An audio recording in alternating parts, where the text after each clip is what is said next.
Your next comedian, guys, he came to visit from the UK specifically for this show. What? Wow. Let's give it up for Nicholas to Santo. Thank you very much, guys. Good to be here. I come from London, England. That's what they look like now. Now, I was born in Italy, but I truly feel at home in Britain because some of my teeth are British. First joke worked. The good thing about doing jokes on this side of the Atlantic is that if something doesn't work, I can always blame the jet lag or you not getting the references, language problems. Because, you know, yeah, you all speak English, obviously, but some of the stuff you say them wrong. Like, you guys say aluminum, the correct term is aluminium, right? You guys say laboratory, the correct way of saying it is laboratory. And you guys say diversity, the correct way is replacement of white people in their own ancestral homelands. True story. Yeah, I'm so cold, man. I get it that aircon is a symbol of the American might, but you don't have to turn summer into winter. My nipples are showing after I'm feeling self-conscious, and I don't see any lady nipples because ladies are acclimatized to it. So it's just me. If I cough, it's just the aircon. It's not COVID getting me sick. How do you like my accent?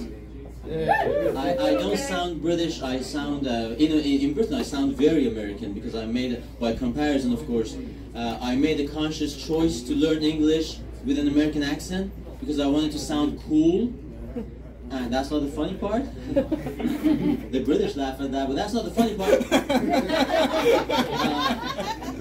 What else? Yeah, but the plan initially worked. You know, in my country of birth, the Italians were like, "Yeah, we get it. Americans saved us in the World War and protected us in the Cold War." To say cool, say veramente cool, say proprio cool. And then I moved to Germany for a while, and the Germans were like, "Yeah, we get it. Americans saved us in the World War and protected us in the Cold War. Und du bist cool, voll cool, total cool.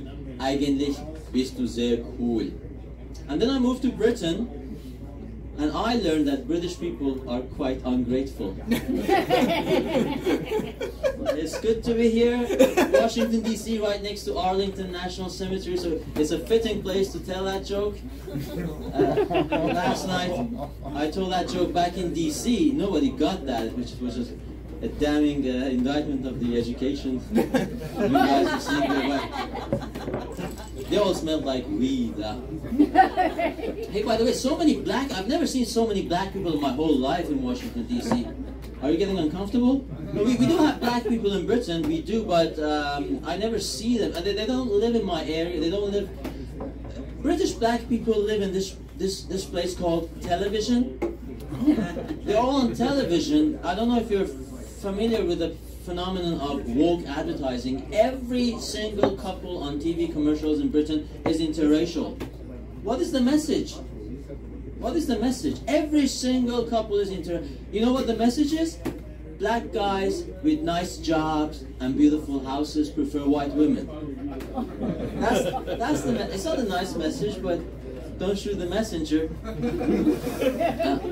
Hey, I want to give you some feel-good factor. You know, I don't know if you've been following the news. As I said, everybody back in DC, the nation's capital, smells like weed. But this week, U.S. government secured the release of 5 American hostages from Iran in exchange for $6 billion. So if nothing else has worked out in your life, if you think like you're a bit of a loser or failure, always remember you're worth $1.2 billion each, albeit as a hostage in Iran, but that's your price tag. How good is that? That's being a citizen of a superpower. Thank you. Go easy on the aircon, for crying out loud. Hey guys, I know how politicized you are, but this is this nation's capital. I got to say that.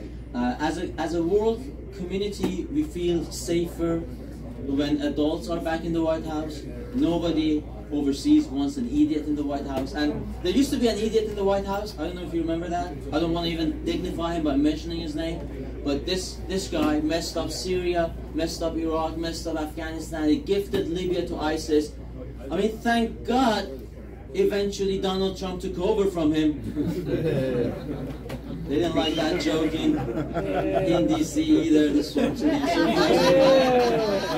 I'm a bit of a local phenomenon where I come from. I've got 42,000 subscribers on my YouTube channel, most of them American. I just don't know why I can't find a club in front of the Americans who actually like me. Not in DC. But I end up on this if I'm allowed.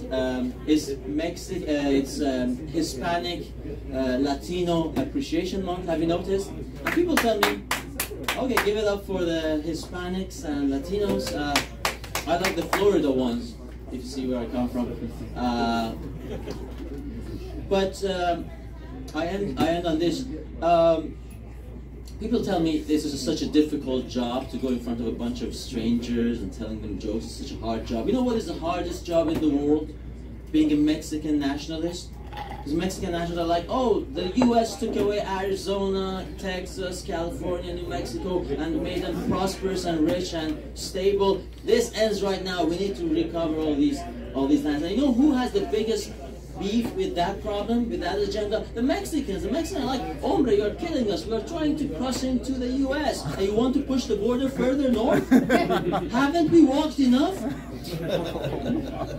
I told that joke in Tucson, Arizona, and they liked it more than you guys. Half of them were Mexican. So they got that. Anyway, you guys have been very nice. Follow me on YouTube. My channel is called Anglo-Italian Comedy. And good to be here. Thanks a lot.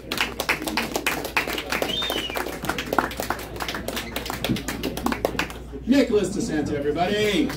Nicholas, there's a couple ICE agents in the back that do not believe you're from the UK.